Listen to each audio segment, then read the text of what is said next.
Hey everybody, welcome to Lesson 7. This week we are continuing with our exploration of the critical thinking and writing process.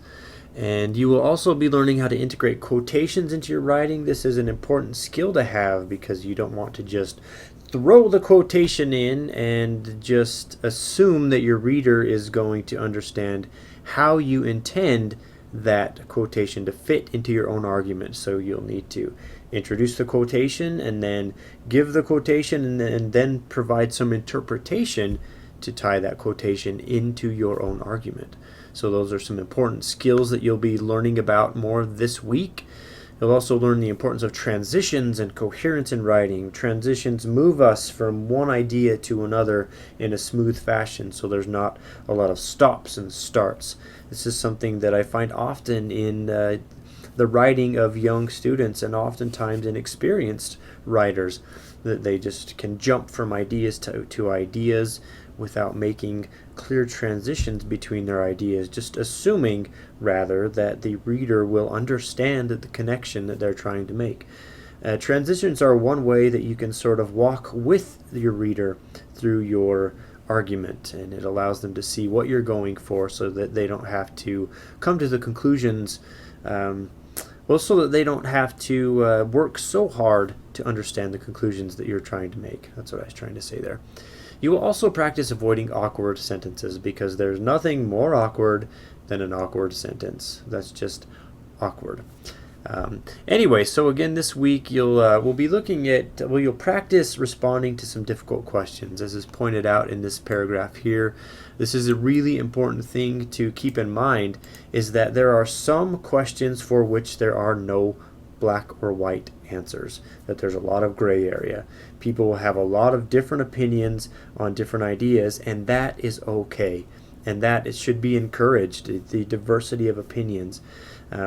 It really troubles me when I find that people they take only two extreme sides to an issue, and that they hold to the extremes and they don't see all of the complexity that's in between.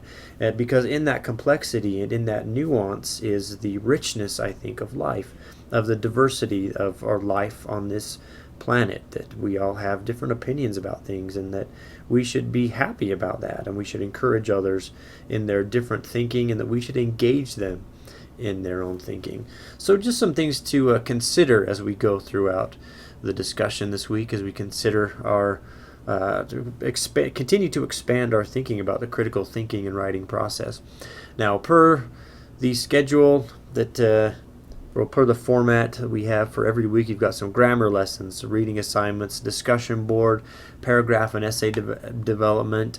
Now, the readings for this week come from the procon.org website. You'll need to go there, pick 4 different issues that interest you, browse through some of the articles, read through some of them, because what you will be doing in the discussion board is you'll choose one of the 4 issues that you read about and then summarize the pros and cons of the issue.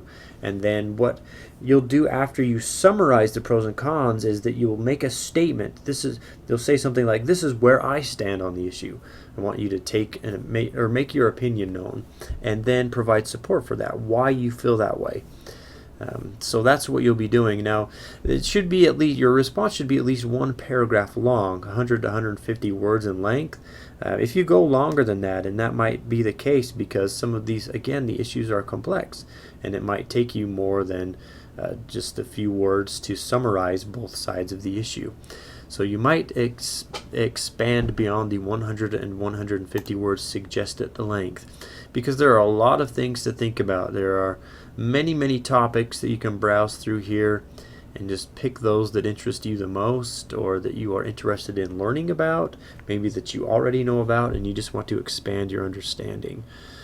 So there's lots of good stuff to think about in here, from health and medicine to education to elections to entertainment and sports to issues of gender and sex, politics, so many things. I think something that all of us in the class can be interested in. And then again, you'll take that to discussion, read the post written by your classmates in your groups, and then you will provide at least 2 responses to sort of try to turn this into a conversation. And I encourage you to ask questions, to even push back against ideas, to say, well, I see that you see it this way, or I see it this way, and to engage in some healthy conversation about these issues. So that's the reading assignment and the discussion for the week. Also, you're continuing with the writing assignment, your critical thinking rough draft, which you will continue working on this week.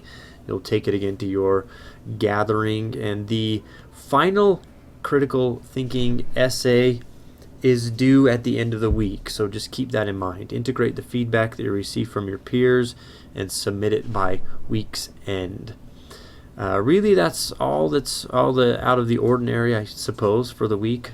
If you have questions about anything, please feel free to let me know. My inbox is always open.